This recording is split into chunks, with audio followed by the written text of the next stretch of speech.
Assalamualaikum dan selamat datang ke Power Talk #and I Fight Against Cancer. Nama saya Nani Roslan dan pada hari ini kita akan membincangkan mengenai the big C, yes, cancer. Daripada perspektif pengamal perubatan, bekas pesakit kanser dan juga ahli keluarga pesakit kanser. Okey, dengan itu saya nak memperkenalkan ahli panel kita pada hari ini. Di sebelah saya yang berbahagia Profesor Dr. Azad Hassan Abdul Razak, Ketua Unit Urologi dari Universiti Malaya. Assalamualaikum Doktor. Waalaikumsalam. Baik, seterusnya adalah yang berbahagia Profesor Dr. Nur Aisyah Muhammad Taib, Ketua Institut Penyelidikan Kanser Universiti Malaya juga. Assalamualaikum Doktor. Seterusnya, penerbit, pengarah dan juga pelakon. Siapa tak kenal? Datuk Hans Isaac. Baik, pada yang tak tahu, Datuk kehilangan ibunda tercinta kira-kira 8 tahun lepas kerana kanser. Dan kami amat berbesar hati kerana Datuk sudi bersama-sama dengan kita hari ini untuk berkongsi sedikit sebanyak pengalaman beliau. Thank you Datuk. Dan seterusnya, last but very not least, kita ada our cancer survivor, Puan Izan Asma Zaba atau lebih mesra dengan panggilan Puan Emma. She is a cancer survivor, an independent mother of 5, masya-Allah. Sangat-sangat aktif dan banyak membuat kerja-kerja amal dan membantu pesakit-pesakit kanser payudara. Jadi selamat datang ke Power Talk. Okey, so kita nak mulakan kita punya perbincangan hari ini. Kita nak tanya Prof Azad, mungkin Prof Azad boleh terangkan kanser ni apa sebenarnya, dan mungkin boleh bagi the top 2 kanser yang sering dihidapi oleh rakyat Malaysia secara amnya dan secara khususnya wanita dan lelaki. Silakan Prof. Okey, kanser ini berlaku apabila ada perubahan pada sel di badan lah, mana-mana bahagian badan. Right. Di badan kita ada banyak sel, jadi sel-sel ini selalunya dimati dan diganti dengan sel baru. Jadi apabila diganti dengan sel baru tu bila pertumbuhan dia adalah lebih tak normal, jadi lebih cepat dan dia punya sel tu punca yang berlainan daripada sel yang biasa. Jadi dari itulah punca kanser tu berlaku. Jadi sel-sel yang tak normal jadi sel yang kanser dan dia bertumbuh dengan cepatlah. Kebanyakan berlaku di negara kita di kalangan wanita ialah kanser payudara. Dan di kalangan lelaki adalah kanser usus ataupun kita panggil kanser kolorektal. So ini dua yang banyak di. So itu top 2 lah, payudara dan colorectal kanser usus. Okey, bila kita cerita pasal kanser, rasanya yang paling digeruni ramai adalah the treatment process. Ya. Jadi mungkin Prof Aisyah mungkin boleh kongsikan dengan kita. Kadang-kadang kita tengok TV kan, kalau orang yang sakit kanser ni muntah darah. Actually, what is the reality of the treatment process tu? And with the advancement of the technology sekarang ni, ada tak perubatan ataupun treatment yang lebih less invasive? Ataupun is there the magic pill already yang, telan dah tak payah nak go through? Macam mana tu, Prof? Kalau kita nak bicarakan tentang rawatan kanser sendiri, ia menjadi satu lecture 1 jam. Tetapi saya rasa yang penting juga untuk pendengar ialah proses diagnosis. Tapi mungkin kita boleh ceritakan kemudian tentang proses diagnosis. Tetapi rawatan ni yang kita kena tahu, yang pertamanya dia multi-modality treatment. Maksudnya dia bukan sejenis rawatan tetapi pelbagai rawatan. Jadi untuk sukses, rawatan yang successful adalah rawatan yang memerlukan bukan 1, 2, 3, kadang-kadang 6 jenis rawatan. So the most important treatment for some cancers adalah rawatan pembedahan. Pembedahan, dan kita panggil rawatan sistemik, iaitu rawatan seluruh badan, seperti yang kita selalu dengar kemoterapi. Kita dengar targeted therapy. So the magic pill, maybe is the targeted therapy. And then kita ada juga rawatan seperti hormonal therapy untuk beberapa kanser seperti payudara, prostate cancer kan. Dan juga rawatan lain seperti immunotherapy. So ini adalah semua yang terbaharu lah, Prof. Yes, I think you must understand dekat Malaysia ni sebenarnya kita punya rawatan boleh dikatakan kita boleh buat essential treatments. Kalau WHO menyarankan rawatan essential, maksudnya untuk menyembuhkan pesakit, kita ada. Tetapi kita juga ada enhanced therapies. Of course, benda ni masalah terbesar adalah financial aspect. Maksudnya rawatan tu terlalu mahal untuk most people. Jadi kita tak dapat rawatan yang lebih advance. Dan juga kita perlu tekankan di sini, orang yang mendapat kanser pada peringkat yang lewat selalunya rawatan lebih mahal. Sebab rawatan tu untuk mengawal kanser, dia tidak boleh menyembuhkan kanser tersebut. So very important that we try and detect cancer early, sangat awal, dan kita cuba rawat pada peringkat yang awal juga. Dan sekarang ni pada masa moden ni kita juga ada test-test yang boleh menunjukkan pesakit perlu tak kemoterapi. Right. So for example breast cancer, very expensive, testnya sangat mahal, dalam mungkin mencecah dalam RM18,000. Tetapi test ni boleh menentukan sebahagian pesakit tu dia perlu tak buat kemoterapi. Okay. So kalau macam Datuk Han sendiri, you know, your journey with your late mother, siapa sebenarnya yang buat keputusan in terms of rawatan tu? Secara terus terang, Profesor cakap tadi, doktor yang akan advise gerakan atau perjalanan untuk sembuh atau treatment tu. So saya masa tu membawa arwah ibu saya kepada HUKM. Okay. Dan saya rasa doktor-doktor di sana, I think it's world class, to be honest. Treatment yang bagi, attention yang dia bagi kepada ibu saya. Tetapi of course pada stage tu, you know, stage 4 terus kan. Doktor di private cakap masa tu you have only 3 months. Right. So benda tu is quite I would say shocking kan, sebab saya yang dengar ayat tu pertama. So it was very difficult to accept that.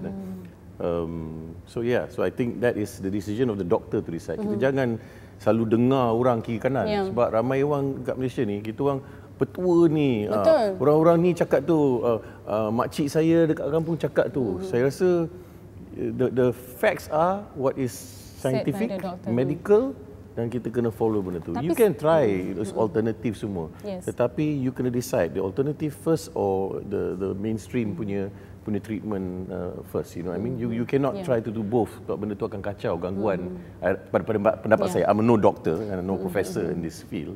But saya rasa you have to stick to what the doctors advise. Tapi pernah tak Datuk terdetik, kadang-kadang kita tengok orang yang melalui that process tu, your mother tiba-tiba jadi, you know, and it is a very difficult for the, not just dari kepada patient, kepada seluruh keluarga. So kalau you tak ada strength tu, I rasa it is very difficult. You know, saya yang bawa mak saya setiap hari 3 kali seminggu ke hospital, kan? From boleh jalan kepada bedridden kepada, you know, the deterioration, you know what I mean.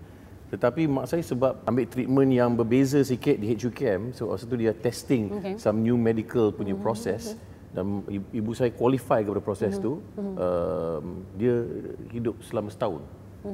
So daripada the 3 so months medical tu, treatment tu, the cells started to drop, kita nampak clearance sikit. Kemudian selepas berapa, it came back. So that was the treatment. So apa mak saya bantu adalah membantu the scientific process to find out whether the medical ni boleh digunakan pada masa depan. So she was one of the person yang for trial process. Okay. So biasa Datuk sebut pasal tadi macam Datuk sebut orang bagi tips lah, apa tour lah, apa semua kan. Kalau macam Puan Ima sendiri, rasanya in this room Puan Ima aja yang pernah melalui kesakitan rawatan kanser ni. So at that point kan, kita boleh jadi vulnerable kan, kalau kita dah sakit semua. Masa tu Puan Ima kalau dapat orang kata makan ni, makan tu, belalai ni lah, teh ni lah, macam mana Puan Ima, apa pendirian? Kanser kan, seolah-olah is mahkota kedua pada wanita kan. Siapa yang tak takut? Betul. So first time saya dapat tahu pun nak meleleh air mata darah pun dah tak boleh kan. Jadi apa yang saya buat tadi betul kata Prof, pembedahan. Ya. Kalau sebut pasal rawatan alternatif ni banyak. Datanglah siapa pun dia kata tak payahlah, nanti breast tu nak pakai lama, tak payah buanglah. Contohlah kan pembedahan tadi kan. Tapi saya tetap pergi kepada rawatan moden tadi. So selepas daripada tu saya terpaksalah wajib kemoterapi. Kemoterapi tu bukan senang. Seperti Datuk Hans cakap tadi kan, mak dia yang melihat sendiri pun, apatah lagi saya yang melaluinya. Dengan keadaan yang kepala botak dan segala bulu tak ada pun di badan. Ya, segala pergerakan tu limitation tu terhad. Jadi apa yang saya buat ialah ubat-ubat yang dicadangkan oleh rakan-rakan, keluarga. Kita rasa macam okey, alhamdulillah, terima kasih. kita tidaklah menghampakan kepada yang yang mensuggestkan tadi kan. Nampaknya saya pun tetap pada kita sendiri sebab kita sahaja yang boleh selamatkan diri kita ialah kita sendiri. Walaupun apa yang puan lalui itu sangat teruklah orang kata kan. Teruk, memang Tapi teruk. puan tak pernah succumb to the alternatives lah. Mungkin puan boleh kongsi ada tak yang paling tak boleh lupa sekali lah petua yang orang bagi? Ada tak? Macam dia suruh makan benda pelik-pelik ke? Ada tak? Benda Mungkin pelik boleh tu kongsi. contohnya adalah contoh macam pergilah dekat bomo ni dia pegang je. Contoh kan. Dia tak suruh makan dia kata pegang je. Pegang. No, you'll be out of jobs tau, Prof. Dia pengalaman pegang yang macam mana? Cakap ini lain macam ni. Tak boleh ni. Orang Melayu, kita bukan nak marah orang Melayu tapi itulah persepsi orang Melayu yang mana takut dengan especially mak-mak kita orang kampung, jangan pergi kemo, jangan pergi ni, jangan nanti ini kita pakai. Kalau you cakap berkenaan alternatif rawatan Al-Quran ke bacaan kita boleh terima ya. Kalau rawatan yang begitu kita itu yang paling dahsyat lah saya pernah terima lah. Tapi apa yang dapat kita konklusi kat sini, kita jangan tolak rawatan apa yang doktor suruh. I mean ada alternatives tu kita boleh try selagi tidak mengganggu dan inilah. Kalau macam doktor sendiri pun I mean you wouldn't recommend at all. Dia masalahnya masa is the time. Masa ni tak ada sebenarnya. Bila Betul. orang ada kanser tu dia tak ada masa. Especially kalau kanser tu agak dah macam pada peringkat yang lewat. So macam alternative treatment membuang masa sebenarnya. Dia mungkin tak ada efektif. Sebab kita mencuba. Try and Dia error mencuba sahaja kan. Yang uniknya, just let me share this experience saya. Di mana-mana negara, bila ada keadaan yang tengah susah, orang tengah susah, ada manusia yang akan ambil kesempatan dengan sebab buang. Kan? Dan ini berlaku di mana-mana negara, bukan hanya di Malaysia. Dia berlaku di Malaysia, tapi I don't just point out Malaysia. Di semua negara seluruh dunia. Kan? People are opportunists di dalam keadaan bila orang lain susah. Sebab they want to make a buck out of it. You see? So kita simpan dulu soalan the big why tu, kita nak jawab kejap lagi. Kita berehat sebentar dan kita akan kembali selepas ini.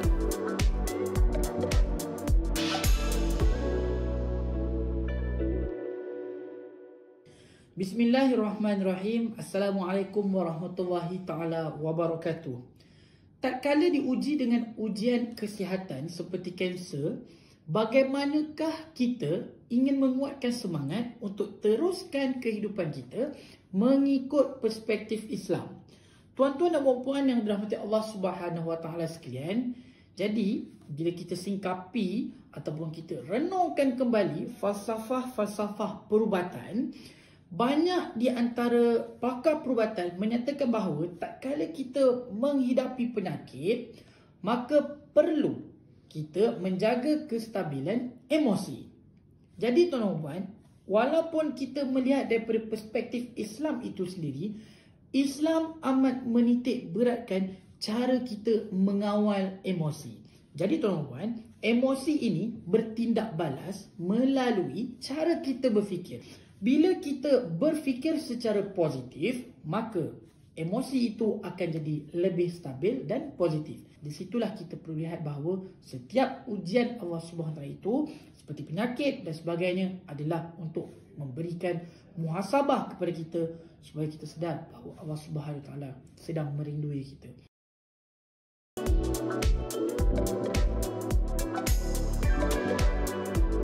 Okey, kembali lagi dalam Power Talk #AndIFightAgainstCancer. Okey, kalau tadi kita dah mulakan dah agak panas sikit sebab kita dah start cerita alternative healing lah, rawatan lah and what not.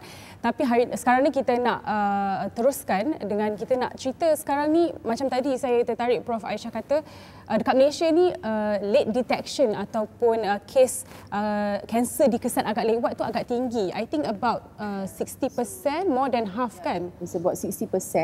So but the problem is the trend is getting worse. So kita ada National Cancer Registry yang menunjukkan breast cancer lah sebagai contoh. A few years ago, it was only about, not only, it's about 45%. But the more recent National Cancer Registry dah meningkat kepada 49%. Tinggi. So kita agak risau sebab COVID-19 ni banyak membuatkan pesakit tak datang ke hospital awal. Jadi kita takut nanti mungkin nombor ni akan bertambah lagi. Okey. Perbezaan tu ada lain lah. Macam di Klang Valley atau KL, mungkin kurang sikit dia punya the stage lambat. but we go to macam Kota Baru ke Sarawak, Sabah, then you see the difference. Mungkin 80% kan, 90%, tapi dekat the bandar-bandar and the main hospitals yang ada dekat, then is better. Tapi di luar bandar memang dia lagi ketara lah. Jadi maksudnya kat sini, by the time mereka dah detect ada kanser tu dah stage 3, stage 4 begitu. Okey. Jadi kalau Puan Emma sendiri mungkin boleh kongsikan masa Puan didiagnose tu macam mana? Tergerak hati nak check? Okey, PSP, konsep PSP, periksa sendiri payudara. Ada konsep yang saya didedahkan pada awal. Jadi saya ni rajinlah check di rumah. So bila kita check ada benjolan. Kecil je, besar, I think besar biji saga. Rasa semua tahu biji saga macam mana kan. So I'm very mobile, bergerak-gerak. Tapi mental tu set macam, oh okey, tak apalah, mungkin ni air susu basi kot, macam tu kan. Sebab kita menyusukan anak kan. So tapi pergerakan saya di bahagian belakang tu sangat sakit. Dia cakap, lepas tu saya pun mula Google ni jahat juga kan. Check Google, cakap tanda-tanda awal, tak boleh jadi kan. So pergilah buat mammogram. How early was it masa tu? Masa tu dapat tahu pun stage 2B. 2B. Sebab dia breast ni dia ada AB. Betul tak Prof? Okay. So 2B. Prosedur yang ultrasound dan tak cantik juga graph tu. So kita ambil sampel biopsi. Dan after 3 weeks sampel tu result balik semula pada kita. Dan doktor panggil cakap positif lah Emma. So saya pun cakap okay, so apa yang perlu saya buat? Terus saya cakap macam tu. Maknanya tidaklah kita rasa macam bukan pengakhiran hidup saya ketika itulah. Jadi maknanya saya bersyukur yang mana anugerah kanser ni pada saya is anugerah. Yang mana saya dapat tahu awal. Yes. Jadi yang saya difahamkan early detection is the best protection lah. Dan Puan Emma adalah mungkin very lucky sebab dia ada that awareness kan. Jadi Prof Aisyah mungkin boleh sampaikan dekat orang luar sana, when is the earliest bagi wanita untuk macam tadi Puan Emma kata pemeriksaan kendiri payudara tu, bila sebenarnya the earliest? So macam Puan Emma ada simptom, jadi dia ada ketulan atau benjolan. Kita boleh kesan kanser sebelum ada simptom. So ada kanser-kanser kita boleh buat screening atau saringan seperti breast cancer, kita gunakan mammogram daripada umur 40 tahun. Tapi sekiranya seorang tu mempunyai sejarah keluarga yang sangat kuat, macam maybe adik-beradik atau ibu atau cousin atau makcik, grandmother, mereka boleh buat saringan lebih awal, mungkin dari umur 30 tahun. Tapi general untuk orang ramai is 40 tahun ke atas. And then kita ada colorectal cancer screening. Kita boleh hantar najis sedikit untuk melihat, untuk tengok darah yang tersembunyi. Because you cannot see the blood, tak boleh nampak darah tu, tetapi test tu boleh mengesan darah. Dan ini pada usia mana? Di Malaysia mengikut guideline ialah 50 tahun ke atas.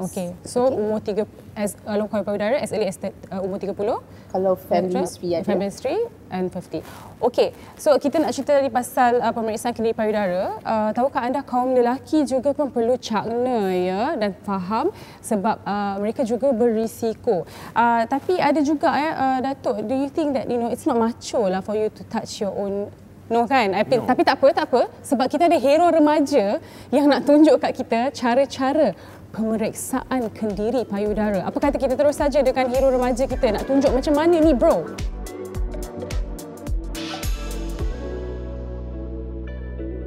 Kami walaupun kami hero remaja hari ini, tapi sebenarnya kami ada cabaran yang kami nak buat sebenarnya. Apa cabaran tu Azri? Walaupun kita orang lelaki, kita orang akan buat self check up untuk diri kita orang, and these steps korang boleh follow along dekat rumah. So apa kata jom kita buat? Okey, apa yang kita perlu buat is kita kena angkat tangan dulu.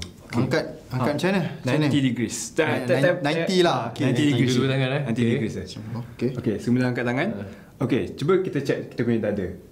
Adakah sebelah tak seimbang ataupun ada dimpling ataupun ada rasa soreness? Tak ada. Tak rasa. Alhamdulillah. Tak. Okey. Okey, seterusnya next. Ni first step kan? Ya, ni first step. Okay, next kita tengok kat depan cermin. Okey. Angkat tangan. Macam ni. Tinggi lagi. So kita buat macam ni sebab kita nak tengok kalau ada perubahan dekat dada kita. Perubahan macam mana tu? Perubahan yang sama lebih kurang macam tadi, cuma tadi kita observe, kali ni dia involve movement. Sebab dia punya ciri-ciri tu sama macam first step juga. Dia cuma yang ni dia pergerakan lah. Okay, step ketiga pula is korang kena check korang punya nipples. Oh, di kawasan persekitaran tu apa? Ya. Korang check and rasa, kalau rasa pelik, there's something symptom tu. Okay. Kita check. Perubatan ni. Macam mana? Okay, step seterusnya. Okay, step seterusnya kita kena buat 3 jari macam ni. 3 jari. Okay. Lepas tu kita kena check upper, middle and lower chest kita. So basically chest kita ni ada 3 bahagian lah. Yeah. Bahagian atas, tengah dan bawah. Okay. Tapi yang paling common tempatnya akan ada lump is your upper and outer part of your chest. Okay, keadaan nampaknya sekarang ni masih lagi stabil. Alhamdulillah. Ni pun okey. Lepas ni macam mana Azri? Lepas ni kita check bahagian tepi ni kat sini, outer part of our breast. Sini? Kat sini lah, ni kat sini. Use 3 finger agak lah. Use 3 finger juga kalau boleh. Okay. Kita check bahagian tepi dia ni. Okay. Kalau tak ada apa-apa, okay. Kalau ada something, better kita pergi buat medical check up lah, hospital. Belah kiri? Ada tanda lah. Ada tanda lah, ada simptom breast cancer. Okay, belah sini pula. Dua-dua belah Dua belah. Okay. Okay. Okay, guys, okay? Okay guys, so kita sekarang ni kita nak recap balik. Basically kita ada 4 method atau cara. Yang pertama, Azri? Pertama, kita angkat tangan. Lepas tu ni positioning je. Kita just observe kalau kita tengok kalau ada kelainan dekat dua-dua breast kita. Alright. Second step. Okay, yang second is korang kena angkat tangan tinggi dan juga ke bawah. Angkat atas dan ke bawah. Ini untuk tengok sama ada tak balance kita punya breast ataupun ada dimpling. Ni kita check through movement lah. So, ya betul tadi observe. Okay, then step yang ketiga is kita pakai 3 jari and kita check dada kita ada 3 bahagian, atas, tengah dengan bawah. Kita macam tekan lah, put a pressure sikit and rasa sama ada rasa sakit, bengkak ataupun bila you tekan macam perubahan kat dada tu ke. The first step, kita check the outer part of our breast. So kat sini outer kat belah tepi. Okay. Kita just buat benda sama. Kita check for benda sama juga. Kalau ada bengkak ke, kalau ada benda-benda yang rasa macam tak kena. Okay, itu dia 4 easy steps untuk korang buat kat rumah untuk check kalau korang ada any symptoms for breast cancer. Betul tu. Dia sebenarnya tak sampai 5 minit pun. Betul. Dia check betul-betul kiri kanan balance, kiri kanan. Dia macam tu je lah. So, kalau korang rasa korang ada symptom or any dimpling or any like imbalance, korang boleh go check dekat hospital because better now than never. Betul. Mencegah lebih baik daripada mengubati. Lagi bagus kalau kita tahu awal daripada terlambat. Itu dia, terima kasih. Itu dia tadi hero remaja 2020. Bukan main dia tunjuk kan, urut sini urut sana. Sebenarnya tak susah pun kan. Okey Datuk, tak apa, saya tak nak tanya pun. I don't want to ask you whether you, but now you know how. Okey, tak apa, tapi kita nak tahu, Datuk pernah ada mention dalam satu interview dengan majalah media hiburan. Datuk ada kata Datuk sangat tekankan dengan ujian kesihatan. So can you elaborate more on that lah?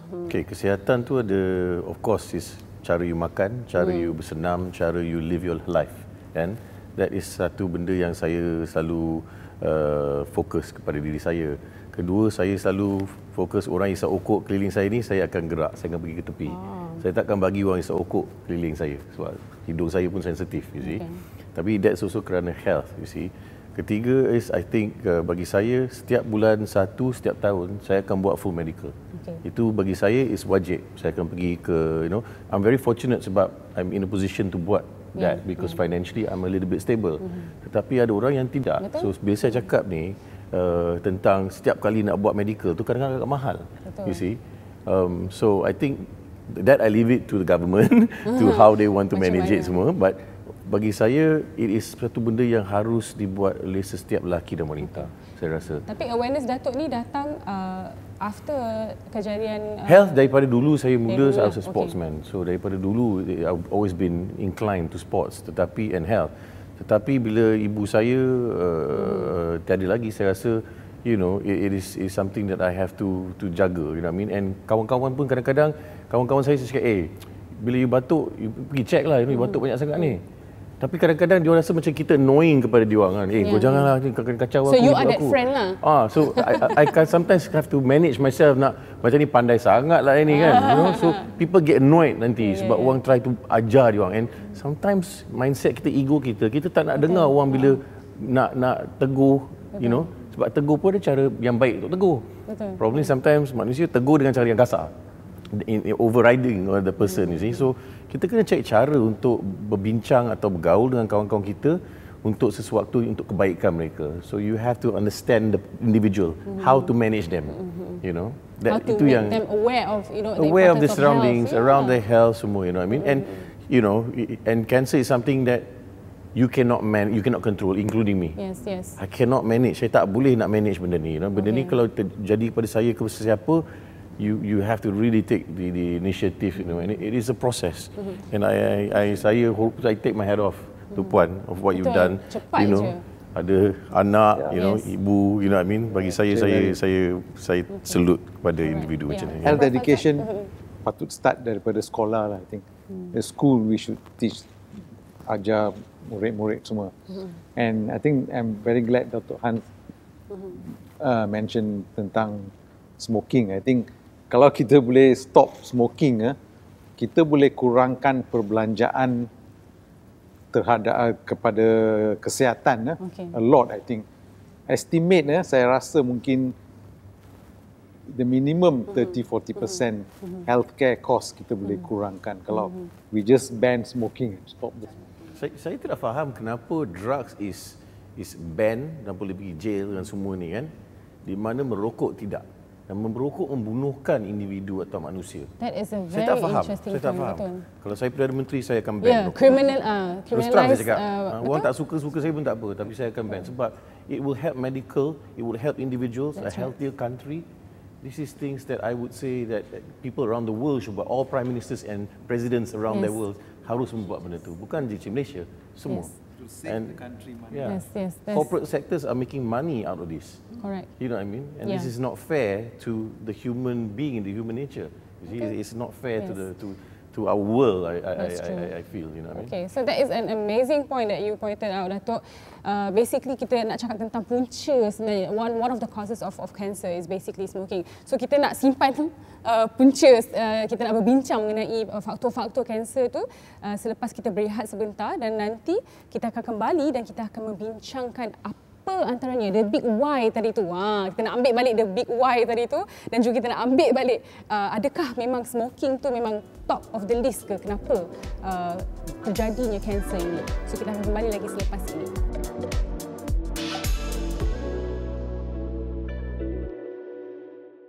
Kita orang lelaki mancung, dan prostat ni dari segi di mana prostat tu dan dari segi function prostat tu malulah nak cakap pasal tu.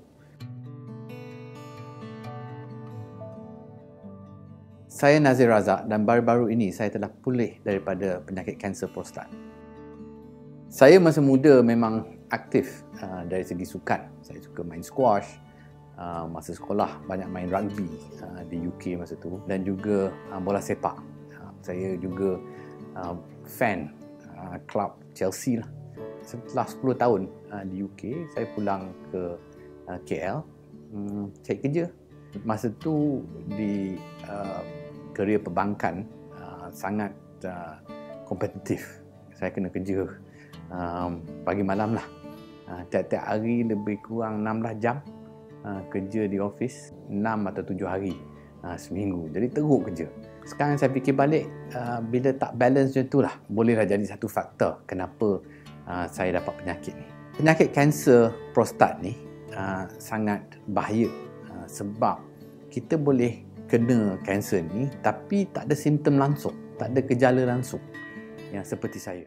So apabila saya dah selesai pembedahan dan dah recover dengan sepenuhnya, saya fikir balik pasal ni. Saya bincang dengan doktor saya. Saya cakap dengan dia, saya rasa yang saya ni laki lah. Saya patut tolong orang. Kita orang lelaki mancung. Kita macho. Dan prostat ni dari segi di mana prostat tu dan dari segi function prostat tu, malulah nak cakap pasal tu. Dalam 10% ya, lelaki akan ada kanser prostat. Inilah penyakit kanser yang paling senang ya, dapat treatment. Tapi treatment kalau kita kesan ni lambat, memang susah. Saya dapat peluang hidup yang kedua. Saya harap ramai orang bertuah seperti saya. Ya. Jadi mesej saya kesankan awal. Kita kena tolong orang lain. Keluar, bercakap. Semua orang lelaki kena tahu pasal prostate cancer. Kalau kita ada simptom, kita pergi jumpa doktor buat check up.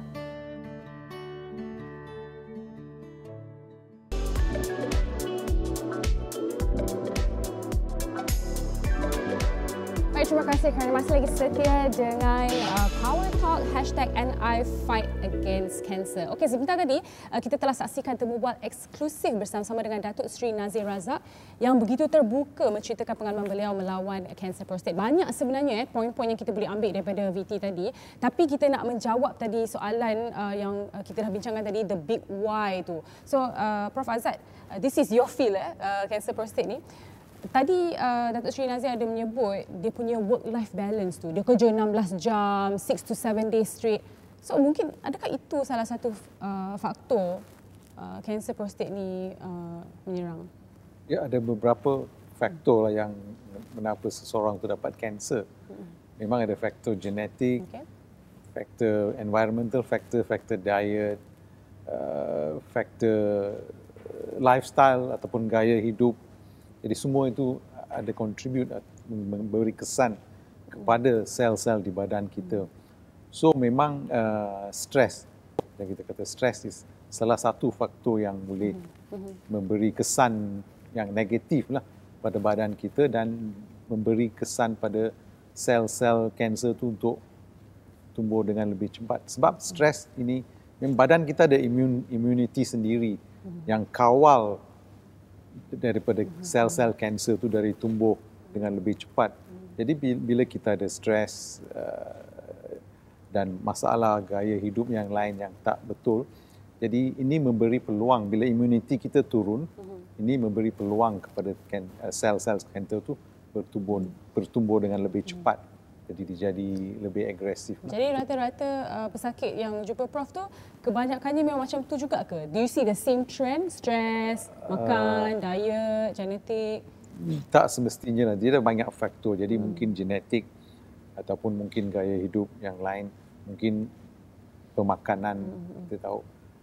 Jadi salah satu faktor yang itulah. Jadi kita tak boleh, setakat ni sekarang ni kita tak boleh pinpoint satu faktor saja yang beri kesan pada kanser. Sebab itu kita perlu membuat penyelidikan lebih lanjut apakah punca dan untuk kita kurangkan terdapatnya kanser ni. Okey, so Prof, kalau Prof Aisyah, kalau kita kata to pinpoint a factors lah in a way tu a bit susah. Macam mana pula dengan pencegahan, langkah pencegahan? Okay, so pencegahan sebenarnya seperti apa Prof Azad kata, kanser ni adalah punca dia multifaktorial. Maksudnya berpelbagai. In fact, saintis ni dah dapat kesan ada 10 ciri khas macam mana kanser tu boleh berlaku dan dia boleh spread. So I won't go into details lah ya. Tapi yang penting yang apa yang kita boleh kawal ialah gaya hidup kita. Macam apa Datuk Hans ceritakan tadi. Actually lifestyle probably can prevent about 40% of the cancers. But the rest, macam kalau kita ada faktor genetik, maksudnya kita ada faktor keturunan. Kita dah dilahirkan dengan satu perubahan pada DNA yang sudah sedia ada. Jadi orang yang ada sejarah keluarga ni, kanser tu berlaku lebih awal. Maksudnya dia orang muda. Because perubahan tu dah ada, jadi apa-apa perubahan dari luar, environment, gaya hidup dan sebagainya, membuatkan seseorang tu cepat dapat kanser. Dan kanser yang dia boleh dapat macam-macam jenis. So macam kita tahu cerita Angelina Jolie, dia sedang dapat breast dengan ovarian cancer, for example ya. So that is orang yang tahu faktor risiko dia. That means sejarah keluarga. So we must know our family history. Sebab kalau kita nak kawal atau cara selia diri kita untuk mendapat kesihatan yang lebih baik, kita kena tahu risk factors kita. So one is family history. Tapi unfortunately, family history ni kalau breast cancer cuma 30% saja pesakit kita yang ada sejarah keluarga. 70% tak ada. So I think there was a lot of macam satu orang ceritakan yang cancer ni sebenarnya is random. Right. Random maksudnya siapa-siapa pun boleh kena kanser. Betul? Betul? Ada juga orang kata macam you menang loteri. Menang loteri, exactly. So it's quite random. Right. But faktor-faktor seperti meningkat usia.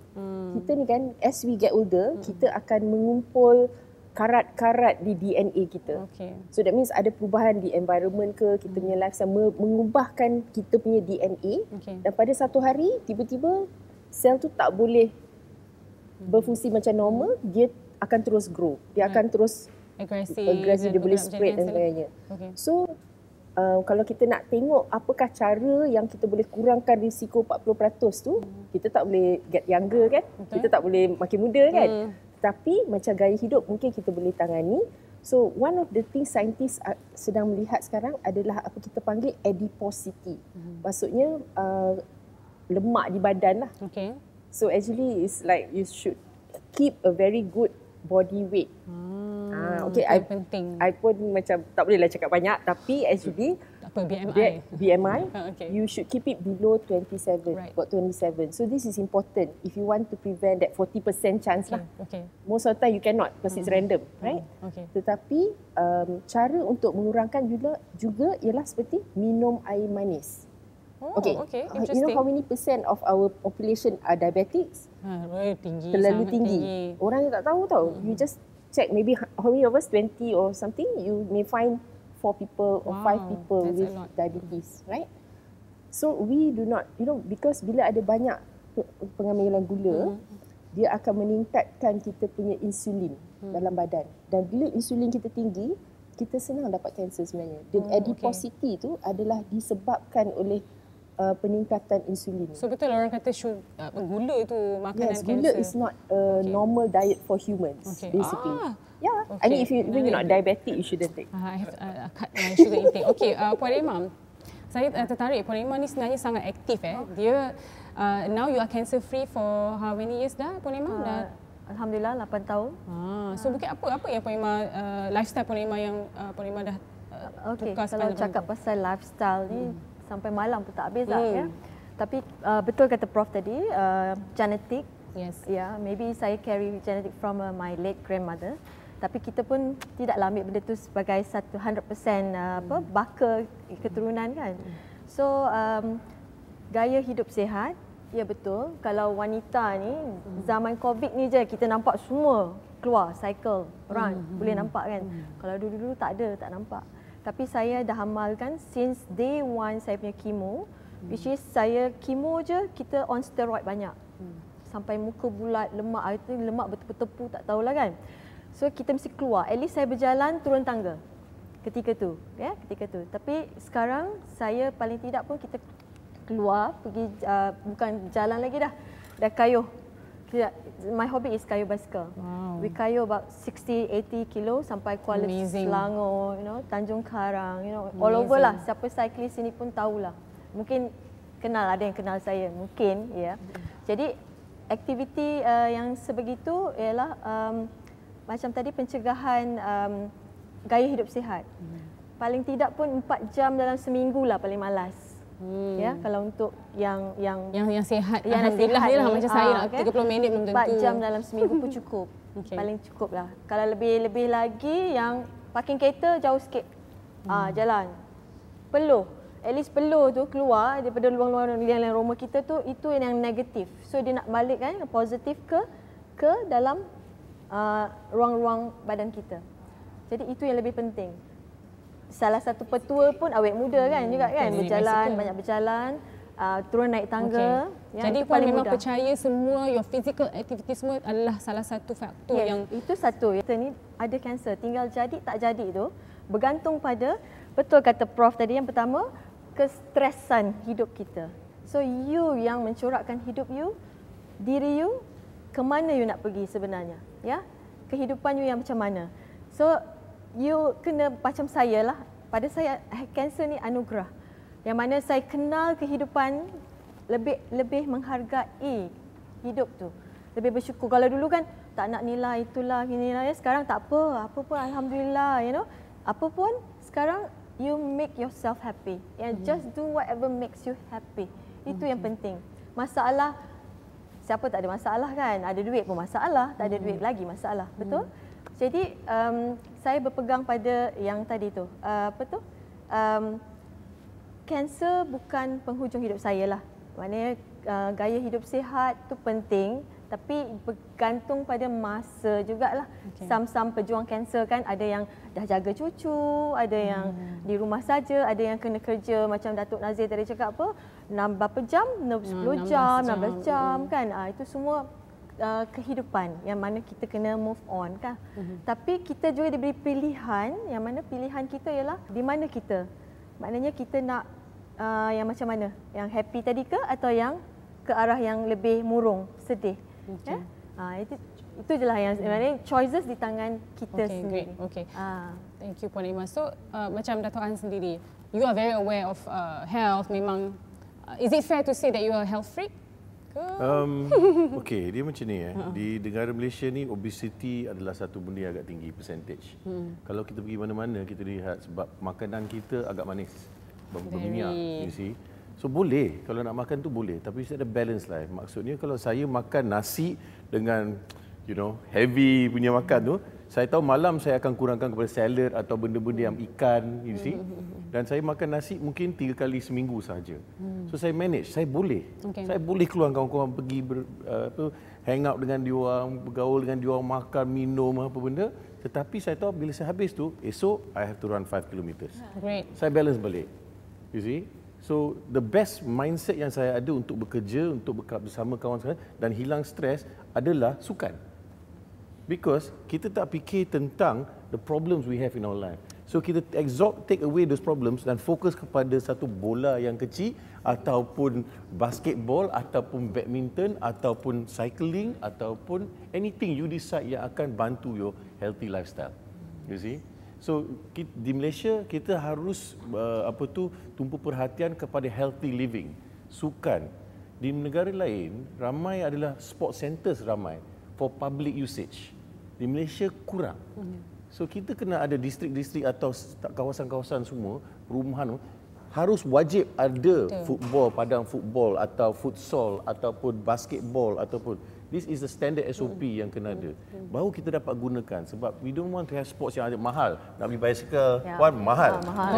Nak main golf, mahal. Bukan semua mampu. Yes, exactly. That's right. Itu elite punya audience, elite. Tapi tengoklah keadaan rakyat yang macam mana. Sebab rakyat memang nak macam apa yang Imam cakap sebenarnya, kan. Semua keluar. Orang yang ada wang tak suka sports sebab dia nak berniaga sahaja. You see, lifestyle dia mungkin lain. You see. Tetapi orang yang ada masa, apa dia nak buat dengan masa dia? Takkan kita nak setiap jumpa makan?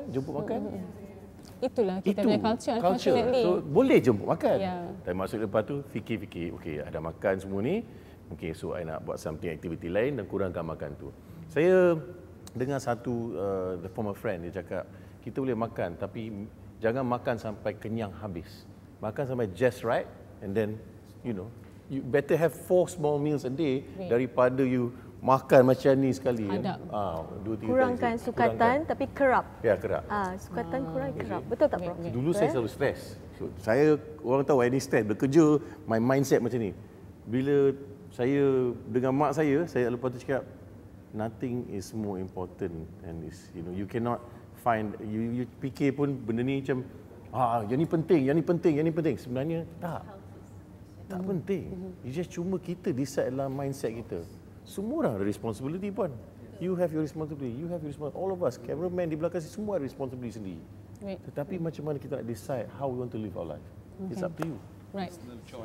Your choice. Okay, so I love the positivity here in this room. Memang rasa macam So kita lepas ini kembali selepas rehat ini kita nak bercerita mengenai support system. Okay, since everyone here is very positive, that's good. So kita kejap lagi kita nak bercerita mengenai pentingnya sokongan dan juga kesihatan mental pesakit kanser selepas ini.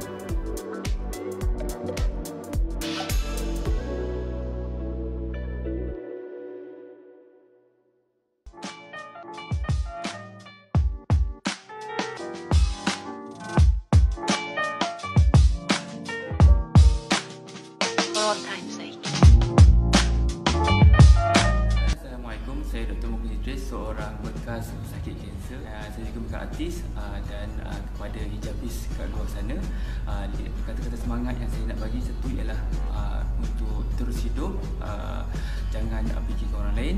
Dua, lakukan aktiviti yang dapat mendatangkan faedah dan kegunaan diri sendiri. Yang ketiga, bersabar dengan dugaan. Yang keempat, kena cekal dan kuat dan berani untuk harum apa saja. Yang kelima, jangan lupa untuk minta pada yang atas. Bye.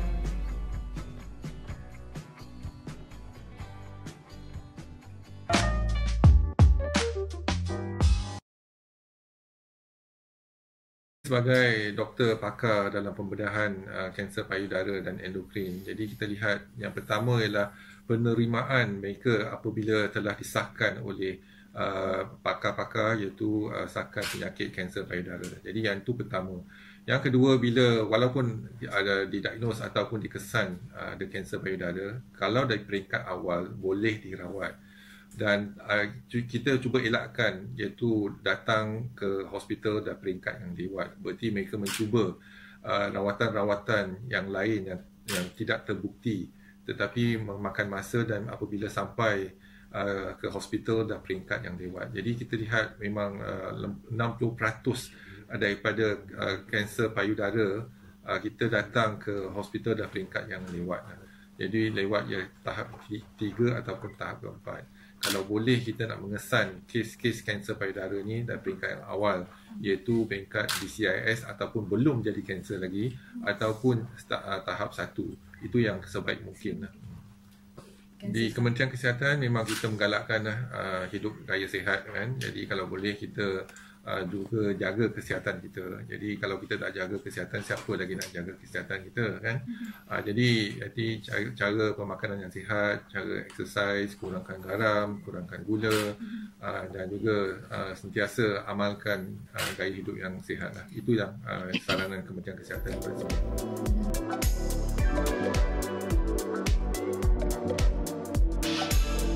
Okey, bertemu kembali. Banyak sangat dah kita dah kupas hari ini untuk forum #NIFightAgainstCancer. Kita dah sentuh macam-macam daripada jenis kanser, rawatan punca dan pencegahan.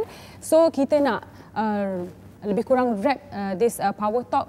Kita nak sentuh aspek yang penting dalam kanser yang mungkin banyak orang overlook, iaitu support system dan juga keadaan mental health pesakit kanser dan juga orang di sekeliling pesakit kanser itu sendiri. Because kanser ni dia bukan sahaja dihidapi oleh orang itu. Bila once seseorang itu, individu itu dia dapat kanser, I think it will affect semua. I think you can agree with that, Datuk.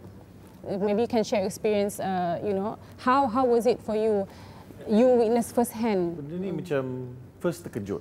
Selalu reaction. Saya akan bagi yang paling ikhlas yang saya boleh. Yang puan pun boleh justify this. Pertama sekali is terkejut. And then you will sit down and then you will terus cakap, okay, the fighter in you akan keluar. You akan cakap, we are going to do everything to try to make this, to turn this around. Dan you tak akan expenses, you tak akan kira wang, you tak kira apa at that point, you see. You know, so as Puan cakap tadi, Puan cakap is to fight this sort of cancer is mahal, agak mahal, kan. So harap-harap, I think support system not just from family, tetapi daripada government structure pun harus membantu. You know what I mean? We have, the government have in line, but it has to be greater. You know what I mean? We have COVID today, but cancer is a bigger actually number than COVID. You see? Let's be honest about it, I mean, we are going through a tough time in Malaysia and around the world now with COVID, tetapi cancer has always been there. Sampai hari ini pun masih belum ada that vaccine to cure cancer. You see? And we are looking for cancer for COVID as well sekarang. So we've got to understand mana we have to put our finances for scientific side and juga medical side. Itu pertama. Kedua, in terms of the reality of family, you akan terduduk. There is no left right about this, guys. You akan terduduk. You know what I mean? And someone kena take lead. Kalau semua nak take lead dalam family tu susah. Someone has to take the lead. Walau abang ke, adik ke, kalau saya ke, siapa tak kisah. Tapi seorang kena ambil lead tu sebab mengambil banyak masa juga. So, siapa yang berkorbankan masa untuk untuk individu, untuk mak ke, adik ke, abang ke, siapa yang pesakit tu. Kedua, you have to try to be positive all the time. Bagi saya cuba nangis seorang. Tapi depan mak tak nangis. Kita datang, everything's okay. You try to show positive side, Tapi bila patient tu is going through the process dan akhir penghujung masa tu, yang tu paling susah bagi saya. Okay. Yes, because you witness first hand. I mean, it is difficult. I mean, saya sendiri pun pernah menyaksikan sendiri macam mana seorang sahabat yang healthy and the next thing you know, dia dah tak ingat kita, dia dah apa. Tapi pernah tak Datuk at one point, you rasa macam, hey, I need help too. I mean, pernah tak terdetik? Pernah. Kawan. You go to friends. How do you reach out at that time? I'm quite a hard guy, tapi dalam sini soft. So kawan-kawan yang kenal kita, kita kena spend time dengan kawan yang macam Datuk Seri Nazir cakap tadi, orang yang faham keadaan, orang yang boleh, understand you. Kadang-kadang senyap cukup, tak payah bercakap. Kita luahkan je. Dan ini is the therapy between friends. That's why quality kawan-kawan anda penting. Saya cakap kat anak buah saya, my nephews, nieces, anak-anak kawan-kawan you adalah the example of what you are about. So later bila kita dalam keadaan susah kan, susah senang, orang-orang itu yang pandai jaga kita, berbincang, bergaul, mendengar kata-kata kita, Dan untuk mak saya rasa it's just being there dan bagi tahu segalanya yang you nak luahkan. You sayang dia, terima kasih, segalanya. Itu sebab tiap hari saya selalu cakap kat sesiapa yang muda. You nak cakap apa-apa kat mak you, cakap. Ke bapa you, ke cakap sekarang. I love you. Di Malaysia ni kita kurang bercakap I sayang you, I love you. Dia macam benda yang negatif. Itu satu benda yang positif. Yeah? Say what you need to. Cakap kepada ibu bapa apa yang baik tentang mereka kan. Dan ibu bapa bukan orang perfect. Kan? Adik abang kita bukan perfect. Saya tak perfect. Puan pun tak perfect. Tak ada siapa yang perfect. Tapi kita boleh memberitahu benda-benda yang positif. How you impact my life. What you did for me. These are things that's the tail end lah. The tail end. Sebab saya pergi proses all the way through. The tail end. Kan? Support system is your friends and family. Penting juga family. Family tu selalunya kita susah family ada. Dan abang adik saya di tepi kita sama-sama. Walaupun saya yang bawa mak saya dengan sebab dia orang kerja untuk syarikat-syarikat, saya private. So saya mengambil inisiatif. You take lead at that sebab time. saya tak nak dia orang, I don't want them to lose their jobs, So tapi sebelum this cancer period ni, were your family was that type of family yang affectionate apa semua? Tak. So did you had the chance to do that to your mother? So lepas tu penukaran. Sekarang dengan anak buah kami semua kita lain. Setiap minggu mesti jumpa. Holiday 2 kali setahun mesti pergi. Okey, sekarang COVID tak boleh lah kan. Tapi kita tumpu perhatian kepada keluarga. You spend time dengan dia orang sekarang. So sekarang saya praktis dengan anak buah saya tiap kali peluk I love you. Peluk I love you. Kita akan beritahu benda tu. Saya nak dia orang teruskan benda tu nanti. Bila dia orang dah matang, dah besar, ada keluarga, dia orang akan buat tu. And we change the circle. We cannot stop this. We have to change the circle. Kita kena menjadi example tu. I mean, it is at the end day comes down to it. Keluarga adalah yang paling penting masa kita yang paling susah. Betul. Okay. So Puan Ima, again lah, memang Puan Ima sahaja yang in this room yang pernah terduduk, tergolek. Orang katakan kanser ni ibarat you are given a death sentence, macam seolah-olah. Ya, seolah berada di tali gantung ya.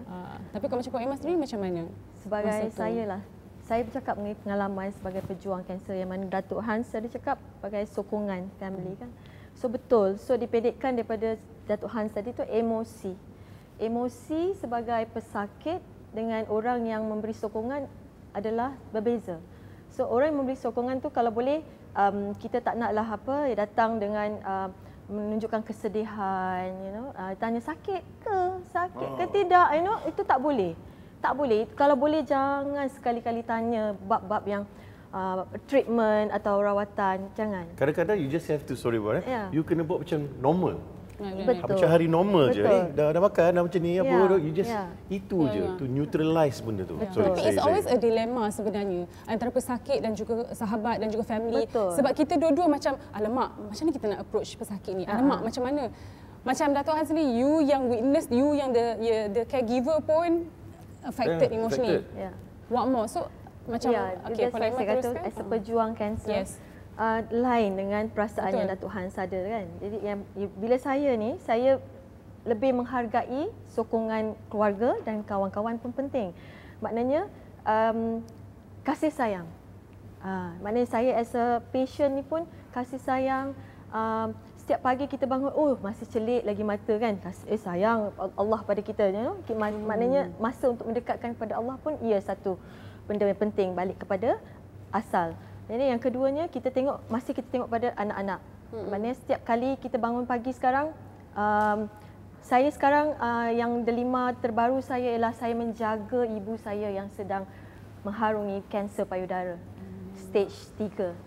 Jadi yang mana dia tak nak orang lain pegang dia. Macam Dato' Han sedia dah pengalaman. Jadi saya pun as a pejuang dan menjaga ibu saya sekarang, yang mana lebih-lebihlah positif tu dah tahap atas positif lagi. Dah tak tahu macam mana lagi kan. Maknanya kalau ikut buku pun dah tak boleh dah. Buku dah habis dah. Google ke habis dah. Kita berpegang pada kita sendiri. Maknanya kita nak dia jadi macam kita. Maknanya dia bercakap, mama nak jadi macam you. So, apa sokongan yang perlu kita ada? Maknanya kasih sayang. Maknanya peluklah setiap pagi. Dato' Han sekarang peluk. Betul. Itu yang saya amalkan sekarang. Maknanya bila kita buka pintu, dia tak nak duduk dengan bilik kita, tak nak. Patient ni bila kita masa dalam rawatan, kita ni satu jenis perangai lain. Kita tak nak bercampur orang. Sebab apa? Kita punya radiation, kemoterapi tu dia ada satu radiation. Prof, betul tak?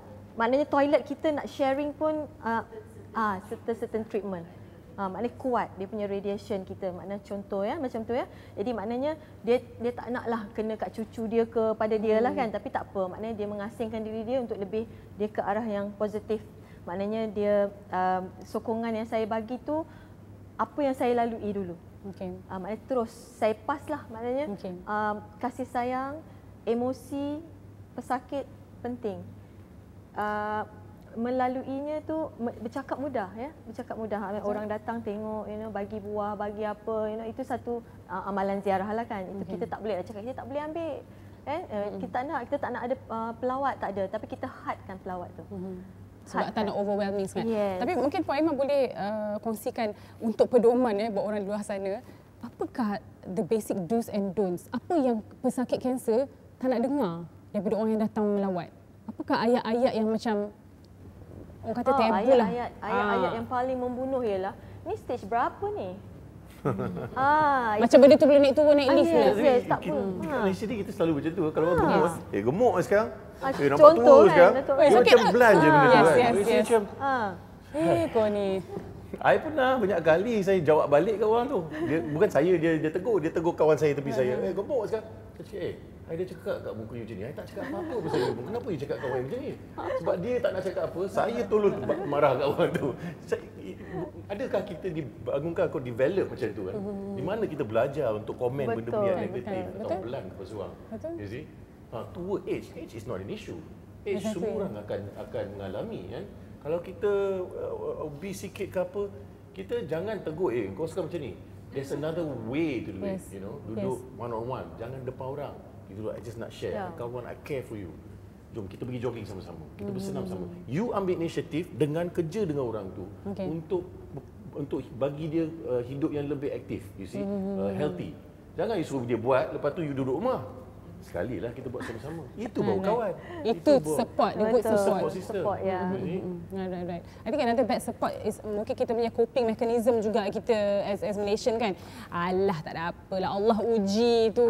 Adakah itu pun satu benda yang pesakit kanser? Kadang-kadang ada juga yang datang, tak apalah ini mungkin satu karma. Orang Melayu karma daripada perbuatan yang lepas. Oh my, ya Allah ya Tuhanku, cakapkan. Yes, ada macam tu. Maknanya mindset orang Melayu, kita cakap pasal orang Melayu lah kan, yang datang pun orang Melayu.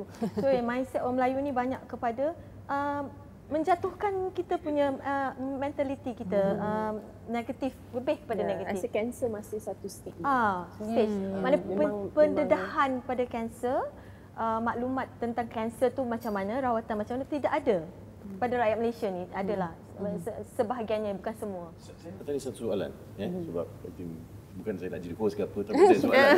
Boleh bagi saya. Adakah rakyat biasa ada program untuk membantu bila seorang patient tu dapat kanser dan dia tak mampu untuk pergi through chemo semua? Ada tak? Sebab mungkin masyarakat kita tak mampu dari segi kewangan. In terms of kewangan. Okay, I think sekarang actually it's quite good because ada this thing called My Salam. So ni adalah bantuan dari kerajaan sebanyak RM8,000 sekiranya seorang tu didiagnose mendapat kanser yang barulah. Dan wang tu boleh dapat dalam 48 hours ke kena tunggu 6 bulan? They have to apply. And how long is the process? I'm not sure, tapi dia macam online application. Okay. So I think there are issues about that also. Macam mana orang yang mungkin orang yang tak ada resource kewangan ni, macam mana dia nak buat online? Sorry, saya tukar topik sikit. Tapi this is part of support as well. But this is part of support, financial support. I think we have to know. If you see, banyak orang ingat kita pergi hospital kerajaan tak bagus quality dia. Cuba tanya Puan Emma. Please answer this question. World class. Well, yeah, best class. HUKM world class. Yeah. I mean, of the rest also, but I experience HUKM. No offense, but I experience HUKM. So I can. Saya lebih kurang 6 kali major operation semua di Hospital Putrajaya. It's the best. How much did you pay? Kalau satu mastectomy tu, full mastectomy lebih kurang 14,000 kerajaan. Kalau that's kerajaan. 14,000 that's a lot. A lot, yeah. But actually kalau hospital kerajaan macam PPUM adalah hospital under Ministry of Education like UKM. So kalau rawatan operation very subsidized is about 1,500 kalau yang mastectomy. Oh ya. Yeah. Tetapi kalau kerajaan macam katalah pergi ke Hospital Shah Alam ke Hospital Kuala Lumpur, harganya dalam tak sampai pun maybe beratus saja, maybe 200 ringgit. Sebab audience kita tidak tahu informasi exactly. ini. Yes. Sebab part of support yang mungkin Prof. We have a lot of sekarang ni developing lah di negara kita ni, patient support group pun ada, breast cancer, prostate cancer, National Cancer Society. So they are patient, dia pun experience. So dia jumpa dengan patient lain, dia akan terangkan experience dia orang sendiri. So kita baru lambat kita start, tapi sekarang ada prostate cancer, breast cancer support group. So exactly. So macam even the hospital, kalau kata you pergi hospital dan memang you ada kekangan kewangan, sila beritahu pada hospital, especially public hospital, sebab dia ada social worker. Social worker badan-badan NGO daripada macam badan-badan macam Makna atau foundation, different types of foundation that give money to help these patients. So money shouldn't be an issue really. Tapi based on your experience, the patients that came to you, adakah masalah kewangan tu mengatasi? Tak, memang dia so kita ada satu research kat Southeast Asia menunjukkan 2/3 pesakit kanser akan fall into financial catastrophe atau financial toxicity. Maksudnya dia kurang kewangan untuk sara diri biasa. Bila dia dah sakit. Kan? So that's a high number. Right. And then Malaysian, kita punya out of pocket expenditure is about 30%, you know. That means for health, a lot of people are paying out of pocket. Dia tak ada insurans, dia tak ada. So maybe kita kena sarankan pada pendengar-pendengar semua, tolong cari insurans. Yes. Tolong buat begitu. Saya beli insurans umur saya 18 tahun. Sampai hari ini saya bayar. Murah you punya premium. KWSP 20 tahun. Saya bayar semua ni daripada dulu sebab saya tahu sebagai seorang freelancer saya tidak ada apa-apa retirement plan coverage ke apa. So ini lah benda-benda yang nak backup pada awal permulaan. So important to think about. One more I think Puan is also kalau individu ada kesusahan, kadang-kadang macam ibu saya dia bedridden kan. Hospice akan membantu, you know. Kita ada juga NGO ni akan membantu. Saya terima kasih. Hospice was fantastic. Dia datang, dia tukar ambulans mak saya, hari meninggal mak saya, memang dia datang terus minta maaf. Kita kena ambil barang-barang tu sebab ada rumah lain yang perlu. Saya cakap ambil, dan apa saya beli, saya bagi pun dekat dia orang. Saya cakap take it sebab we can help somebody else dengan benda ni, you see.